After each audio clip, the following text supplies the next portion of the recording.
নীলাচল নিবাসায় নিত্যায় পরমাত্মনে বলো ভদ্রা সুভদ্রাভ্যং জগন্নাথায়তে নম। শ্রীমদ্ ভগবদ গীতা যথাযথ প্রথম অধ্যায় বিষাদ যুগ শ্লোক 21-22।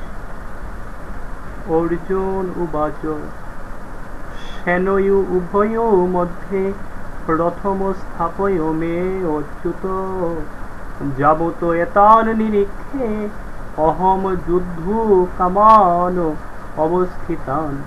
শ্লোক 21।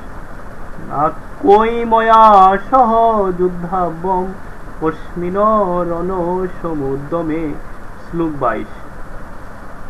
অর্জুন উবাচ, অর্জুন বললেন, সেনয় সৈন্যদের উভয় মধ্যে মধ্যে রথম রথ স্থাপয়া স্থাপন করো মে আমার অচ্যুত হে অচ্যুত যাবৎ যাতে এতান এই সমস্ত নিরীক্ষে দেখতে পারি অহম আমি যুদ্ধ কামান যুদ্ধ করতে অভিলাষী অবস্থিতান যুদ্ধক্ষেত্রে অবস্থিত কই কাদের সঙ্গে ময়া আমাকে সহ সঙ্গে যুদ্ধবম যুদ্ধ করতে হবে অস্মিন এই রণ সংগ্রাম সমুদ্যমে প্রচেষ্টায়।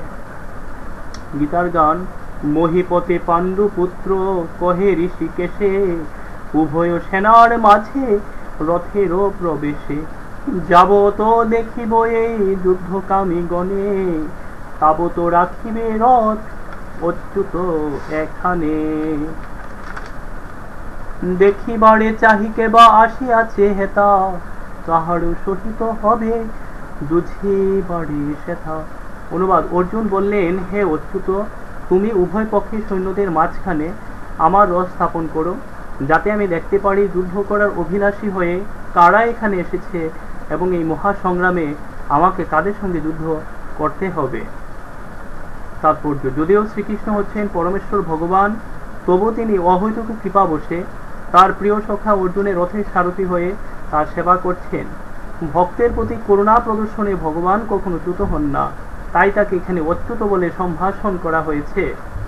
অর্জুনের রথের সারথি হবার ফলে তাকে অর্জুনের আদেশ অনুযায়ী কাজ করতে হয়েছিল এবং যেহেতু তা করতে তিনি কুণ্ঠিত হননি তাই তাকে অচ্যুত বলে সম্বোধন করা হয়েছে। যদিও তিনি তার ভক্তের রথের সারথি হয়েছেন, তবু তার পরম পদ কেউ দাবি করতে পারে না। সকল অবস্থাতেই তিনি হচ্ছেন পরম পুরুষ ভগবান বা সমস্ত ইন্দ্রের অধীশ্বর ঋষিকেশ। ভগবানের সঙ্গে ভক্তের সম্পর্ক মধুর এবং অপ্রাকৃত। ভক্ত সর্বদাই ভগবানের সেবায় উন্মুখ। ঠিক তেমনি ভগবানও তার ভক্তের কোন রকম পরিচর্যা করতে সুযোগের অন্বেষণ করেন। ভগবান যখন তার কোনো শুদ্ধ ভক্তের আদেশ অনুসারে তাকে পরিচর্যা করার সুযোগ পান তখন তিনি অসীম আনন্দ উপভোগ করেন।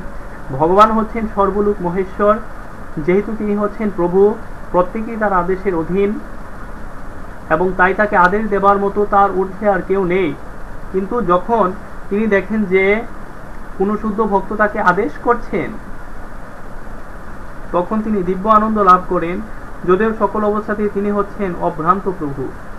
ভগবানের শুদ্ধ ভক্তরূপে অর্জুন কখনোই কৌরবদের সঙ্গে যুদ্ধ করতে চাননি, কিন্তু কোন রকম শান্তিপূর্ণ মীমাংসা করতে অনাগ্রহী দুর্যোধনের দুর্দমনীয় মনোভাব তাকে যুদ্ধে অবতীর্ণ হতে বাধ্য করেছিল। তাই তিনি যুদ্ধের আগে একবার দেখে নিতে চেয়েছিলেন তার বিপক্ষে যুদ্ধ করতে কে কে সেই রণাঙ্গনে উপস্থিত হয়েছিল। যদিও যুদ্ধক্ষেত্রে শান্তি স্থাপন করার কোনো প্রশ্নই ওঠে না, তবু যুদ্ধের আগে অর্জুন একবার সকলকে দেখতে চেয়েছিলেন এবং তিনি দেখে নিতে চেয়েছিলেন সেই অন্যায় যুদ্ধে কৌরবেরা কতখানি উৎসাহী ছিল। হরে কৃষ্ণ।